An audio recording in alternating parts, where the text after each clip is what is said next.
Alright, so now we need to discuss forces and free body diagrams, which is fancy for labeling all of the forces acting on an object. So that way we can investigate it more and be able to accurately predict the acceleration of an object.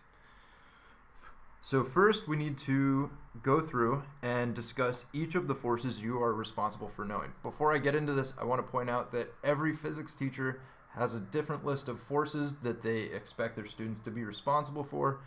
So, and even I have changed the forces that I expect you guys to be responsible for over the years, because really it can be interpreted in several different ways. And there's no one perfect way of doing it. Getting rid of this force or that force and calling it this force or that force instead always has its pros and cons. So I'm going to go through the forces that I require for my class and hopefully help guide you on how you can start approaching these problems and thinking about them. So the first one is applied force, which we abbreviate with FA, and I have all of the abbreviations right here in this column. An applied force is any time you directly push or pull. So if I push a chair, or anytime you directly push or pull on something, whether you're kicking it, pushing it, shoving it, hitting it with a car, that's an applied force because you're directly applying a force to it. So now the force of gravity, number 2, also known as the weight. So whenever we talk about the weight of something, I have a weight of 200 pounds, that means gravity is pulling me down towards the center of Earth with 200 pounds. And it is always towards the center of Earth. So that one is always going to be straight, 100% vertically downwards. Now there could be gravity between any two objects with mass. Not there could be, there always is. So technically I'm attracted to my cat and I'm being pulled that way. But because he has such a small mass, it's very, very, very weak compared to how much I'm being pulled towards a much more massive object, the Earth. So even if you're standing on a slope, the force of gravity is always going to be straight down. And I should also give you an example. If I kick a ball, that's a terrible drawing. This would be an applied force to the right.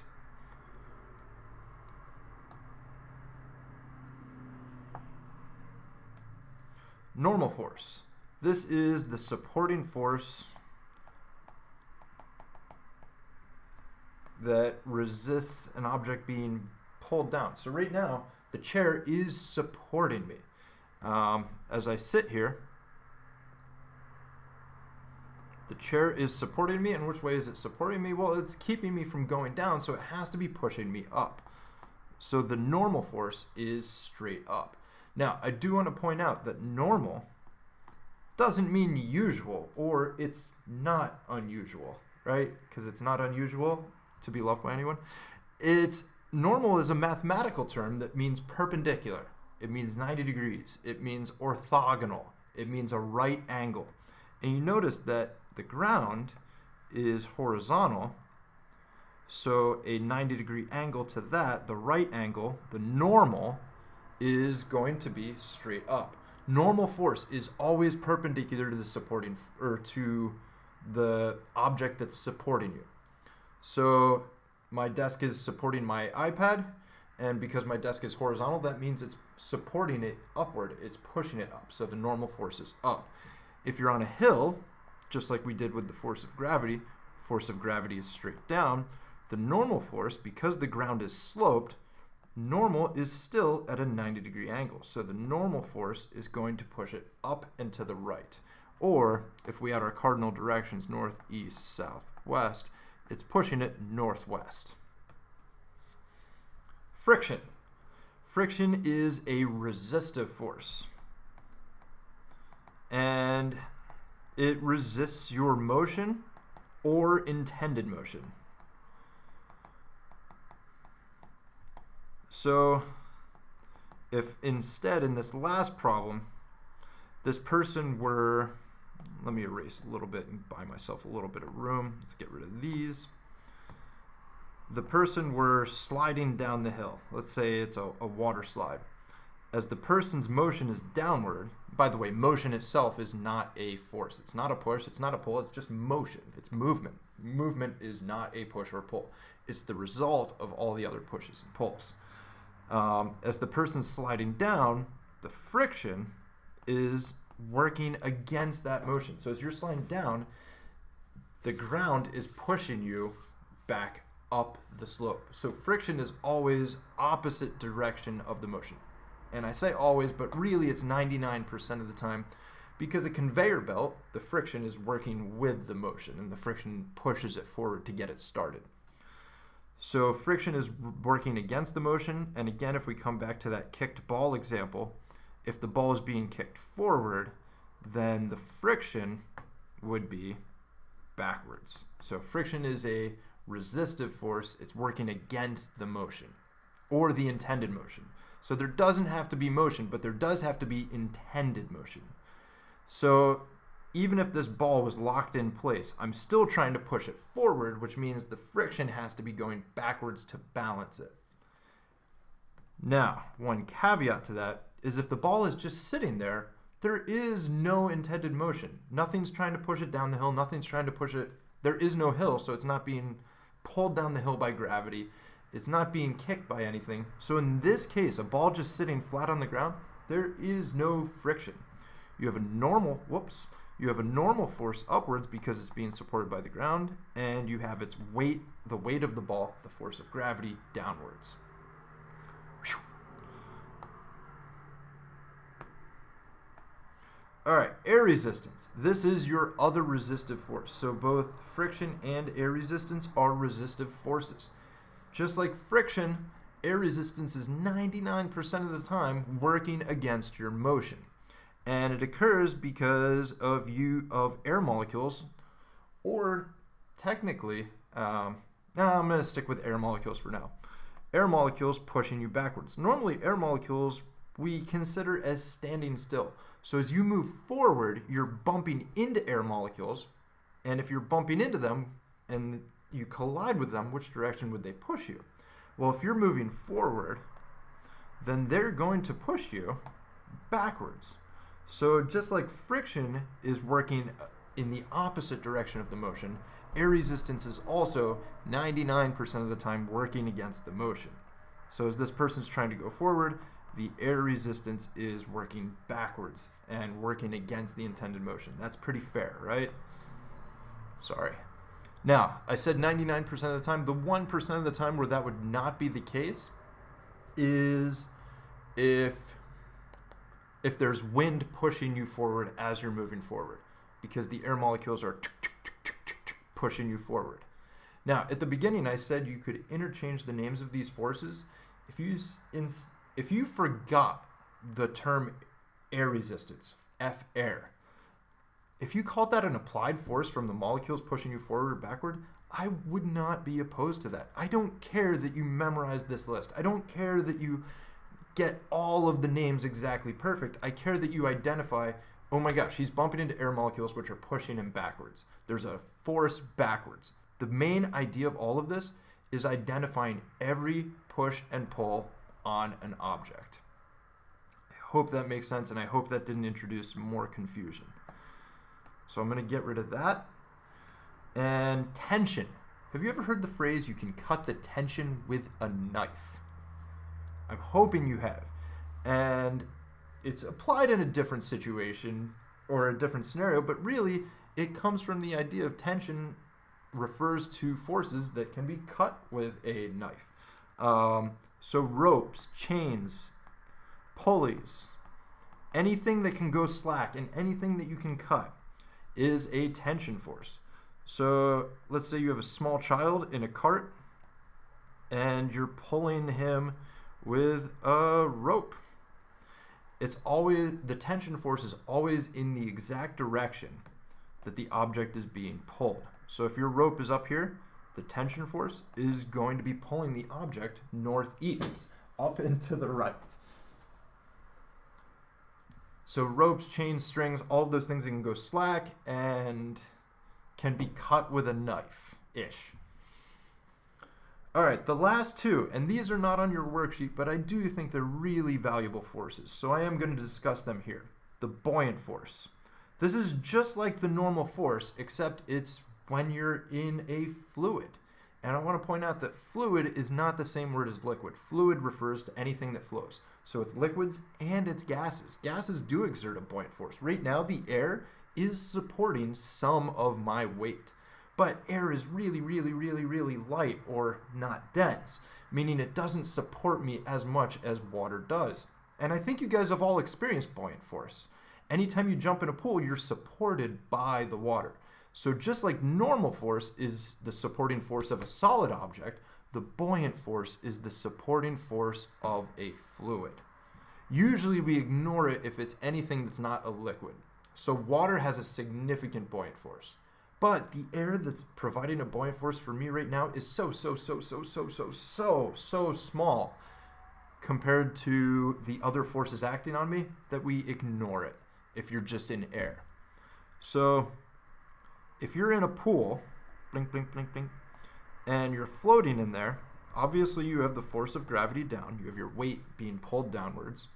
So all 200 pounds of me are being pulled directly towards the center of Earth. The buoyant force is the supporting force of that. So in most situations, I don't even want to say that. So buoyant force is kind of like the normal force that's being provided by the water. And because the person's not standing on a solid surface, there is no normal force when you're in the pool, unless you're also standing on the bottom of the pool. If that were the case, then you would have three forces. You would have the force of gravity down, the normal force from the concrete floor of the pool, and the buoyant force of the water. So you could do FB or F buoy. Either of those are acceptable. Now, spring force, also known as the elastic force, and some people would write FEL for elastic. Either of those are acceptable to me, and just like springs and elastic, it's any stretchy force.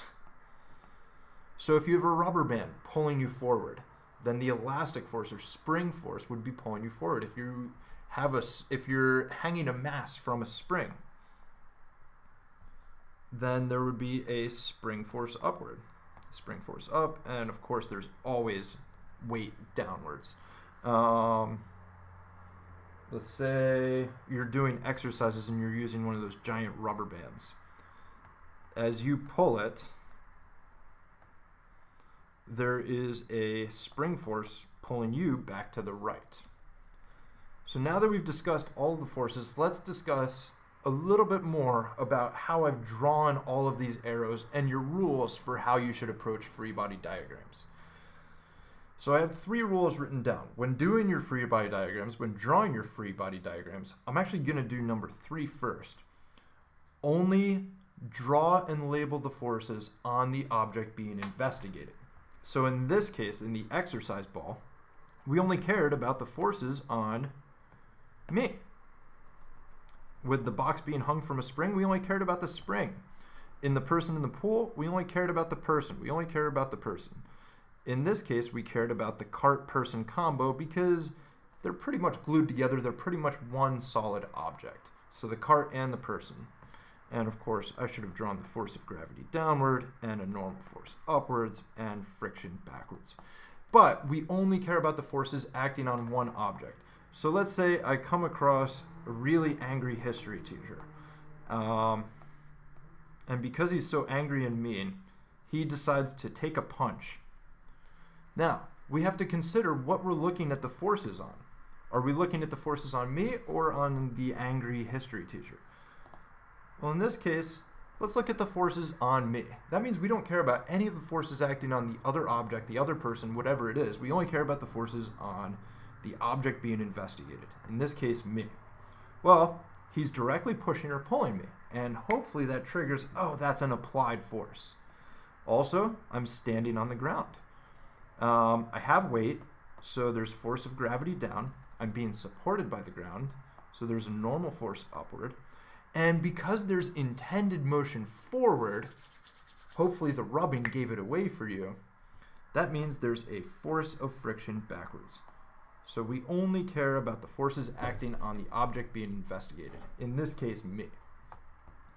Rule number 2, draw and label all of the forces, which we did. And rule number 3, make sure your arrows are coming out of the object. So whenever you're drawing your free body diagram, let's draw an apple falling. Or, excuse me, an angry history teacher accidentally falling off of a building. And of course, we will be kind to him. We'll have him falling into a ball pit to keep him safe, right? Let's not worry about what's underneath the ball pit. That doesn't matter. We care about the forces acting on the angry history teacher that's falling. Well, of course, he has weight, so there is a force of gravity down. Notice how I drew the arrow coming out of the object in the direction it's going. Well, force of gravity is pulling him down. So coming out of the object, we have a downward arrow.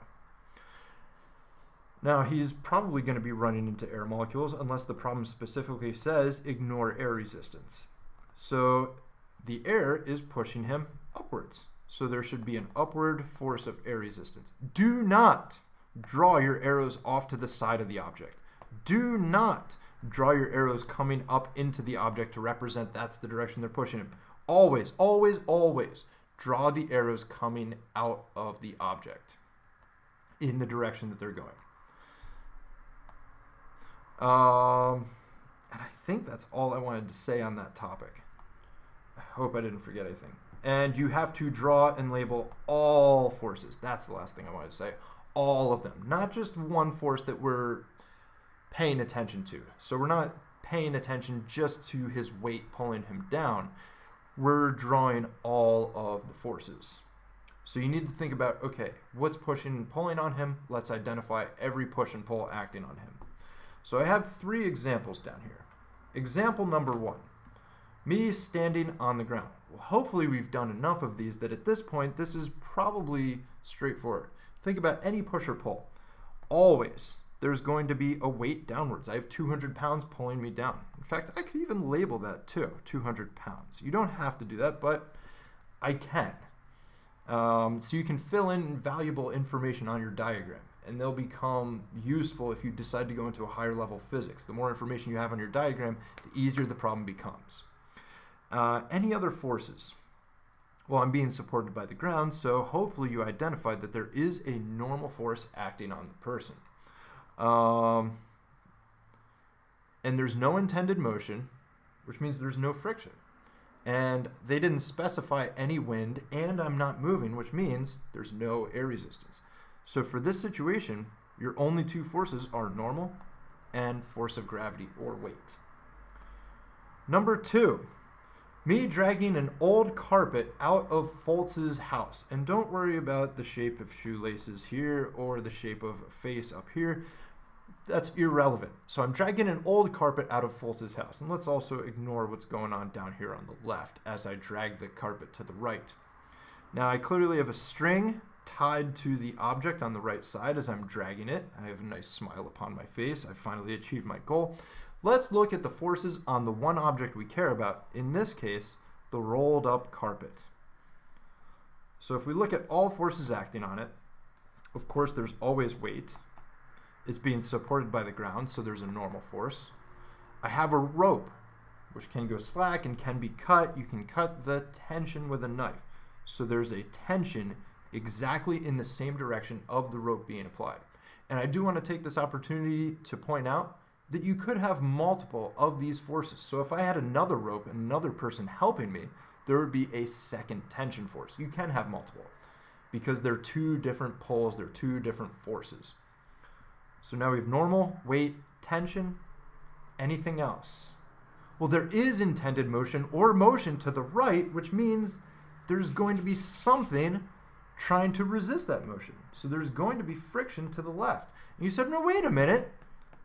We're bumping into air molecules as we go. If you said there's air resistance, I would be very happy with that because you're right.